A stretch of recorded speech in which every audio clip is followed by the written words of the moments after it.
Tá procurando aula sobre a lei de torturas? Se tá, você tá no lugar certo.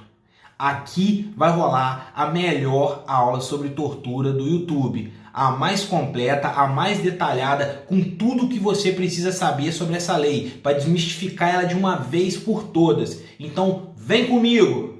Fala, caçadores, meu nome é Silvio Júnior, eu sou estudante de concurso público, assim que nem vocês, e eu tô aqui para agregar o máximo de valor na sua vida. Hoje a gente vai dar início à nossa aula sobre a lei de torturas, uma lei muito importante que sempre é tema em qualquer prova de carreira policial.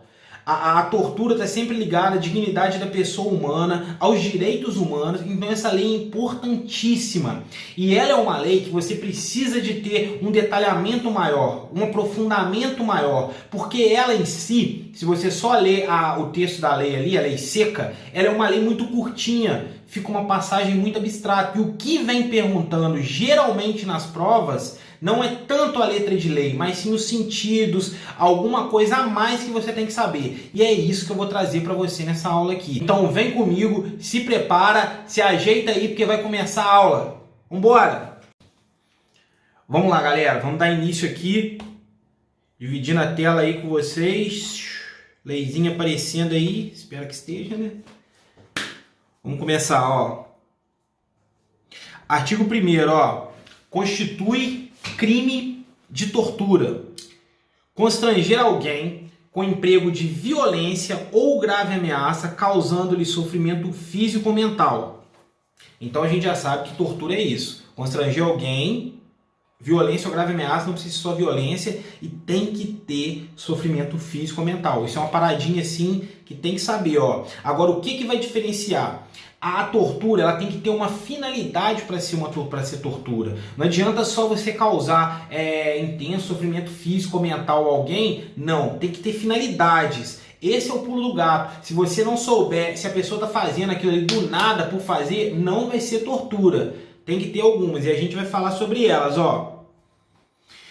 Constranger alguém com emprego de violência ou grave ameaça, causando sofrimento físico ou mental, com o fim de obter informação, declaração ou confissão da vítima ou de terceira pessoa. Essa aqui é o quê? É a tortura confissão, entendeu? A pessoa está fazendo aquilo ali com o fim de que a outra confesse, de que a outra fale alguma coisa. Não precisa, na tortura, o agente que comete o crime não é crime próprio, ele é crime comum. Porque às vezes a gente fala assim, a pessoa faz uma declaração ou confissão, não quer dizer, a gente já pensa logo na polícia, fazendo a pessoa confessar e tal, mas não.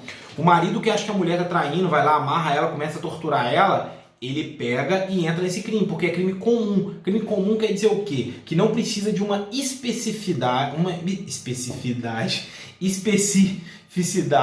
não tem que ser alguém específico para poder pegar e cometer aquele crime. Qualquer pessoa pode.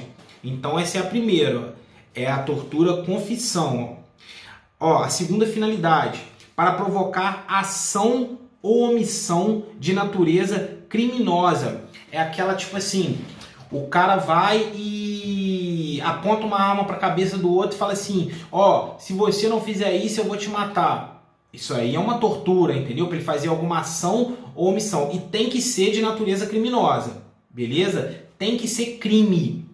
Se o cara, por exemplo, bota a arma na cabeça do outro e fala com ele assim, ó, bota a arma na cabeça do filho dele e diz assim, eu sei que você é gerente do banco, você vai lá e vai roubar o dinheiro para mim. Se nesse caso, mesmo sendo ele apontando para o filho do cara e tal, vai ser uma tortura, porque é uma tortura psicológica. E aí, o cara que vai lá, o gerente do banco, e que rouba o dinheiro, ele não responde por crime. É excluída a culpabilidade dele, entendeu? Vai excluir e ele fica sem. E o cara que pegou e apontou a arma para a cabeça do filho dele vai responder pelo crime de furto, no caso que o outro cometeu, mas tem uma excludente de culpabilidade, e ainda vai responder em concurso material pela tortura, ou seja, responde pelos dois crimes com a pena somada. Então, essa é a tortura para a pessoa fazer alguma coisa, entendeu? E tem que ser crime. Digamos que que o torturador está ameaçando o outro caso ele não faça, seja uma contravenção penal, não vai configurar tortura. Então a tortura aqui, ó, para provocar ação ou omissão tem que ser de natureza criminosa, crime. Se for contravenção, não vai ser tortura. Ameaçar alguém ou torturar alguém para fazer alguma coisa que seja contravenção, não vale. Se liguem. Em razão de discriminação racial ou religiosa. Tem que se atentar aqui, ó. Se você está torturando o cara por causa de etnia é, sei lá, porque ele é nordestino, alguma coisa assim, ou porque ele é homossexual, não vai ser. Ou porque ele é pobre, classe social, não. É só discriminação racial ou religiosa. Racial ou religiosa. Tem que se atentar a isso aí, tá? É as únicas que entram, porque às vezes na prova vem colocando lá, que se for porque o cara é homossexual, não vai entrar. Ó, submeter alguém sob sua guarda, poder ou autoridade com emprego de violência ou grave ameaça a intenso sofrimento físico ou mental como forma de aplicar castigo pessoal ou medida de caráter preventivo. Aqui, ó, você vai perceber, ó, que o que diferencia nesse caso para os maus tratos, porque vem muito trocando assim, a tortura é muito parecida com o crime de maus tratos. Mas na tortura é isso aqui, ó, o intenso sofrimento físico-mental. Sempre você vai pegar esse bizu. O que vai diferenciar a tortura do crime de maus tratos vai ser o intenso sofrimento físico ou mental, beleza? Na mesma pena incorre quem submete pessoa presa ou sujeita a medida de segurança, a sofrimento físico ou mental, por intermédio da prática de ato não previsto em lei ou resultante de medida legal. Isso aqui é o seguinte, ó. Então, aqui o sujeito passivo é um sujeito próprio, tem que ser uma pessoa presa. Essa aqui é chamada tortura pela tortura. É que o cara, nesse caso, quando é a pessoa presa, aí vai ser isso aqui. E você tem que prestar atenção, ó, que o intenso sofrimento físico é por intermédio, ó, de prática de ação não prevista em lei. Se ligou? Não prevista em lei ou não resultante da medida legal. Por quê? Porque todo mundo sabe que para a cadeia vai gerar um sofrimento físico, um sofrimento mental para a pessoa. Mas aquilo ali é resultado de uma medida legal. É algo que pode ser feito. Então, nesse caso, não vai ser tortura, porque senão não tinha ninguém preso, entendeu? Então, essa tortura pela tortura aqui, o cara não tem nenhum motivo, igual o de cima lá, não tem motivo religioso, não é para obter informação, não é para a pessoa fazer alguma coisa, mas é uma pessoa presa. A qualidade aqui é que a pessoa esteja presa. Beleza. Na mesma pena incorre quem sujeita pessoa presa à medida de segurança, tá? É o que eu acabei de falar. Vamos lá. Aquele que se omite em face dessas condutas, quando tinha o dever de evitá-las ou apurá-las, incorre na pena de detenção de 1 a 4 anos. Aqui é a tortura imprópria, a tortura omissão, é quando a pessoa se omite. É tipo assim, um delegado de polícia sabe que os agentes dele estão torturando outra pessoa na outra sala e ele não faz nada para isso, ele não cometeu o crime diretamente, mas ele se omitiu. Aí ele vai responder nessa aqui, ó, que é a tortura por omissão, que a pena vai ser de detenção de 1 a 4 anos. Vem muito na prova colocando reclusão de 1 a 4 anos. É de detenção a 1 a 4 anos. E um detalhe, essa tortura aqui, a tortura omissão, ela não é equiparada a hediondo. Porque a gente sabe que os crimes tortura, tráfico e terrorismo são equiparados a hediondo, inafiançáveis, insuscetíveis de graça e anistia e induto. Porque induto é a mesma coisa que graça, propriamente. Então, esse crime aqui, ele não se enquadra nisso. Beleza? Então, ele não é equiparado a hediondo, que é a tortura omissão. Quando, por exemplo, o delegado também, ou uma autoridade que tem o dever de apurar, deixa de apurar, ele também responde nesse crime aqui. Ele está se omitindo, entendeu? Não precisa ser só no momento que aquela ação foi feita. Vamos lá. Se resulta lesão corporal de natureza grave ou gravíssima, a pena é de reclusão de 4 a 10 anos. Se resulta a morte, a reclusão é de 8 a 16. É de 8 a 16 anos. Ó, tem que prestar atenção aqui, ó. O que acontece? A gente tem a tortura com resultado morte, e a gente tem o homicídio qualificado pela tortura. Tem que saber essa diferenciazinha. Como é que é? Isso aqui é o seguinte, ó. A tortura com o resultado morte, o ânimos do cara, o dolo, o ânimos necandi, a vontade dele era de torturar. Só que acaba que ele mata, ele tortura demais o cara ali e acaba matando, mas a intenção dele não era matar, em momento nenhum. A intenção dele era só torturar, beleza? E aí vai ser um crime préter-doloso, quando você tem dolo no antecedente e culpa no que vem depois, entendeu? Sacou? Não tem muito mistério aqui. Então essa é a tortura qualificada pela morte. Ele vai ser equiparado a hediondo.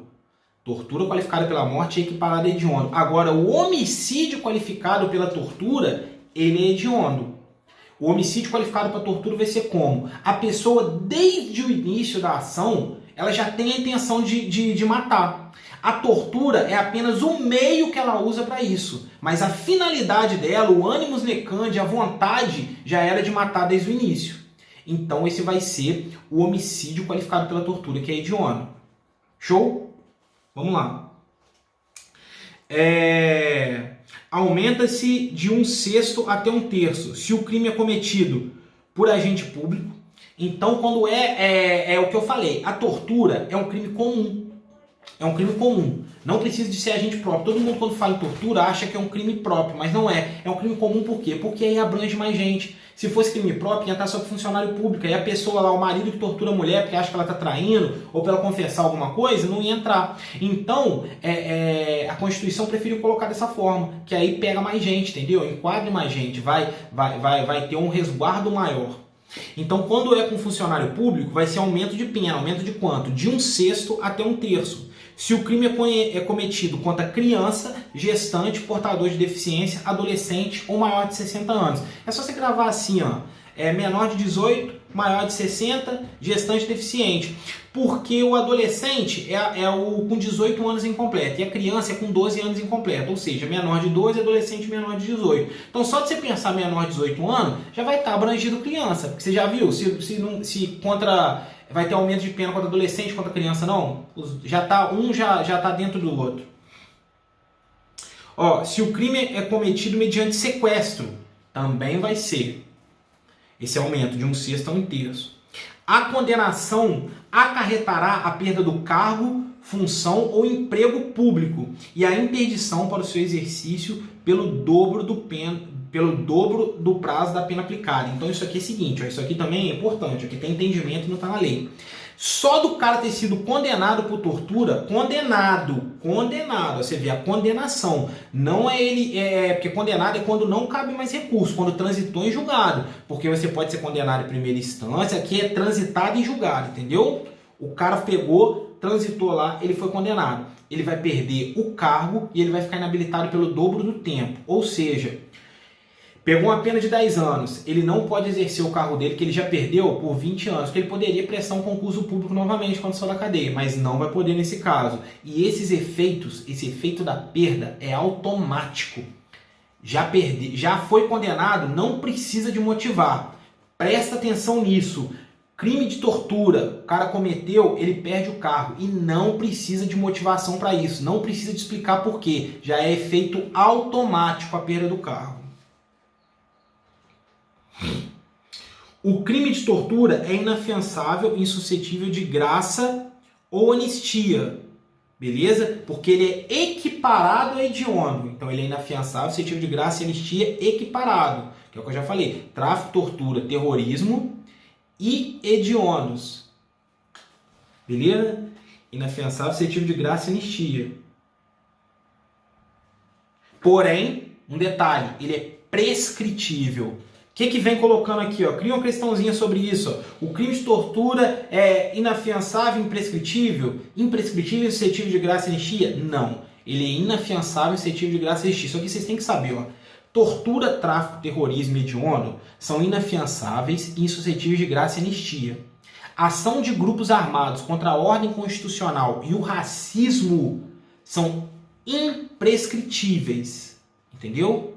inafiançáveis e imprescritíveis. Racismo, ação de grupos armados contra a ordem constitucional, inafiançáveis e imprescritíveis. Tortura, tráfico, terrorismo e hediondos, inafiançáveis e insuscetíveis de graça e anistia. Sempre vem jogando, falando que a tortura é imprescritível. Beleza? E não é. Vamos lá. O condenado por crime previsto nesta lei, salvo hipótese do parágrafo 2º, iniciará o cumprimento de pena em regime fechado. Está falando sobre aquela hipótese da tortura imprópria, que é a omissiva, que é a pena menor de detenção de 1 a 4 anos. Isso aqui não vale, gente. O STF já decidiu, tem julgado, que mesmo condenado pela tortura própria lá, que torturou os outros pelo motivo lá, para confessar, para fazer algum crime, ele não é obrigatoriamente que ele comece o cumprimento de pena em regime fechado, tá? Pode ser em outros regimes, sim. O disposto nessa lei aplica-se ainda quando o crime não tenha sido cometido em território nacional, sendo a vítima brasileira ou encontrando-se o agente em local sob jurisdição brasileira. Isso aqui é o quê? Ó? Isso aqui é a extraterritorialidade incondicionada. Vai estar lá e é assim. Porque extraterritorialidade é quando o crime é cometido fora do país, entendeu? E tem os casos que é condicionada e incondicionada. Condicionada é quando o Brasil vai pegar e vai julgar o crime acontecido lá fora, mas aí a pessoa tem que cumprir alguns requisitos. Ela tem que entrar no país, tem que ser o crime punido aqui e lá também, algumas coisas. Incondicionada é quando, independente de qualquer condição, aconteceu o crime lá, vai ser julgado no Brasil. E um desses casos é se o crime for cometido, o crime de tortura contra brasileiro lá no exterior. Aí vai aplicar a extraterritorialidade incondicionada e vai ser aplicada a lei brasileira. Beleza? Não é o brasileiro cometer crime de tortura no exterior. É ser cometido um crime de tortura contra um brasileiro. Extraterritorialidade incondicionada aplica-se à lei brasileira. Essa lei entra em vigor na data de sua publicação, revoga-se e acabou. É o que eu falei, gente. É só isso aqui, ó. Mas você viu, ó, a gente ainda ficou 15 minutos de aula nessa lei aqui e você vê que não tem nada. São 3 artigos, mas se você não souber todos esses bisuzinhos que eu dei para você conseguir especificar muito bem isso, você vai errar, porque não vai vir cobrando a letrinha da lei, vai vir cobrando algum entendimento. Então você tem que saber essas artimanhas que eu passei para você aqui, entendeu? Senão você acaba confundindo na hora da prova, vai vir falar, pô, isso não estava na lei, isso aí eu não vi. Mas você não viu por isso, porque a lei é curtinha e cai mais entendimentos, entendeu? Situações de decisões ou entendimentos jurisprudenciais do que a própria lei em si. Show? Espero que vocês tenham gostado da aula aí, tá? Tentei passar o máximo de informação. Isso é tudo que eu lembro aqui agora sobre a lei de tortura. Eu dei uma pesquisada antes nos meus materiais aqui, mais aprofundados, para poder pegar e trazer o máximo de informação para vocês possível. Espero ter ajudado. Acho que com isso aqui fica bem completo. Você sabendo essas informações aí, ó, você tá apto a acertar qualquer questãozinha de tortura aí. Pelo menos as que eu já vi. Acho que eu não deixei passar nada, não. Muito obrigado por ter ficado até o final aí. Espero que vocês estejam gostando das aulas. Comenta aqui no final se vocês sabiam, aqui embaixo aqui, se vocês sabiam de todos esses detalhes, todos esses entendimentos, todos esses bizus que eu passei para você. Se você souber de algum que não foi dito nessa aula ainda, vai lá, comenta lá também, porque eu quero saber também, cara. Eu quero ficar informado, que aí você me ajuda também. Valeu, tamo junto, curte, compartilha, se inscreve no canal, segue lá no Instagram também, @concurseiro pobre louco. E é isso aí, gente, muito obrigado por tudo, valeu!